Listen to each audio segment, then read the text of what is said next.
In today's video, I'm going to teach you how to edit table rows in Confluence. By the end, you'll be confident navigating a table, adjusting rows, and using the built-in tools to duplicate, move, clear, delete, and comment efficiently. Start by opening Confluence and heading to the space that contains your table. Once you're in the right space, locate the page or database view with the table you want to work on, and click directly into the table to activate its editing controls. You'll notice that when the table is in focus, more options appear and row actions become available. If you need to create a brand new row, choose Add Entry. This inserts a fresh row using the same structure as your table, so you can start filling in details right away without setting up columns or formatting. To work with existing data, select the rows you want to edit. You can click a single row to focus on it, or select multiple rows to apply actions in bulk. Selecting is helpful when you want to move, duplicate, or clear several rows at once. Next, click the 6 dots beside a row. This opens the Row Actions menu and also shows how many rows you currently have selected.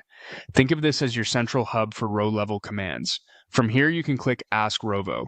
This opens a helper experience designed to work with the context of your selection. It's useful when you want quick insights or to streamline repetitive updates based on the rows you've highlighted. You can also click Duplicate to instantly copy the selected rows.